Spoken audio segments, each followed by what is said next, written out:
Bonjour tout le monde. Ewen, par Facebook, m'a envoyé un message. Il m'a dit « Que dois-je faire en cas de suspicion de fourbure ?» La fourbure, c'est un syndrome, c'est-à-dire un ensemble de symptômes qui définissent une maladie complexe aux origines diverses et variées, dont les expressions aussi sont assez compliquées.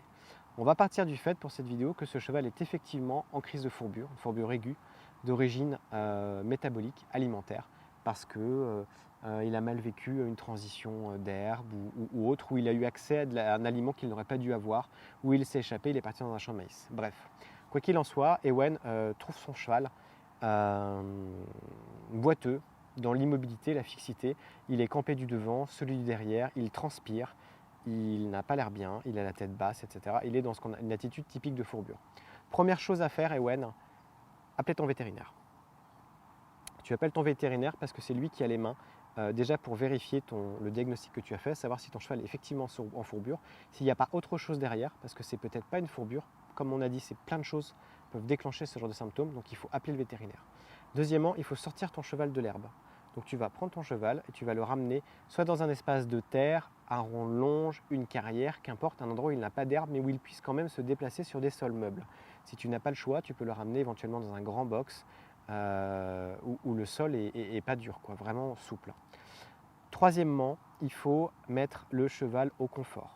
Donc tu vas appeler ton maréchal ou ton podologue pour qu'il vienne voir l'équilibre des pieds de ton cheval, parce que lors d'une crise de fourbure, si la boîte cornée n'est pas équilibrée, les dégradations peuvent aller très vite.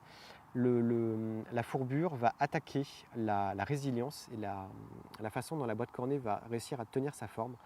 Et on ne va pas détailler ça maintenant, mais si la boîte cornée est déséquilibrée, elle peut se dégrader et effectuer des rotations très vite autour du pied. Donc tu vas appeler ton maréchal ou ton podologue qui va venir effectuer un parage d'équilibre et il va mettre ton cheval au confort en disposant par exemple sous le pied du cheval une plaque amortissante assez épaisse qui va répartir les pressions, mettre le cheval vraiment sur des coussins d'air et il pourra scotcher cette plaque sur le pied du cheval.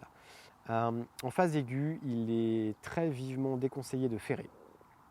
Déjà d'une parce que la plupart des ferrages de maréchalerie ne sont pas vraiment fonctionnels pour la fourbure, et ensuite parce que les coups, les chocs seraient extrêmement traumatisants pour le cheval. Donc il vaut mieux privilégier l'usage de bandes, de scotch et de plaques pour mettre le cheval au confort. Une fois que tu as fait ce travail-là, il faut gérer l'alimentation. Ton cheval qui est en crise de fourbure, il faut faire redescendre son système, toute l'inflammation qu'il a en lui. Par conséquent, on va le mettre à la diète. Mettre à la diète un cheval, ça ne veut pas dire l'affamer. Ça ne veut pas dire qu'on va l'enfermer à un endroit et qu'on va le priver de nourriture. Il faut qu'il mange. Il ne faut surtout pas arrêter son transit. Par conséquent, on va, dans un premier temps, pour vraiment appauvrir la chose, lui donner du foin à volonté, mais du foin qu'on aura trempé, qu'on aura mouillé, dans le but d'en dissoudre les sucres rapides. Donc il aura un bol alimentaire dans son système digestif, avec de l'eau à volonté, mais cette alimentation sera très pauvre en sucre et très faible teneur en énergie. Les troubles musculaires dus à la souffrance et la sudation vont entraîner une perte massive des électrolytes du corps de ton cheval. Il va perdre en fait ses oligo-éléments par la transpiration. Il va falloir recharger ton cheval en électrolytes, et il existe des solutions, des poudres qu'on peut mettre dans de l'eau, parce qu'il faut vraiment que ton cheval boit à volonté, qu'on peut mettre dans le dos, qui vont augmenter l'appétence de cette eau et qui vont permettre à ton cheval de se recharger en oligo-éléments, en sels minéraux, en vitamines, un peu comme un sportif qui aurait fait un effort et qui aurait beaucoup transpiré et qui se serait vidé de tous ces éléments essentiels à la vie. Si tu fais tout ça, c'est-à-dire appeler ton vétérinaire, qui du coup va éventuellement lui donner un anti-inflammatoire non stéroïdien, un anti-inflammatoire que ton vétérinaire aura choisi et dont il sait qu'il n'a pas comme fâcheuse tendance de recréer des fourbures par la suite, et qui sera utilisé de façon modérée sur une durée juste suffisante pour aider le cheval à passer cette épreuve.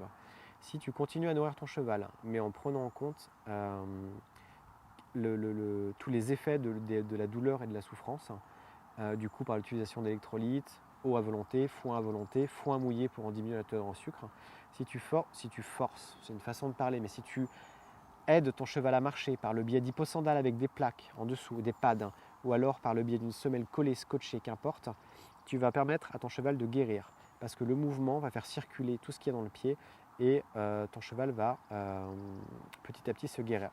Si on résume, 1. Appeler le vétérinaire. 2. Sortir le cheval de la pâture. 3.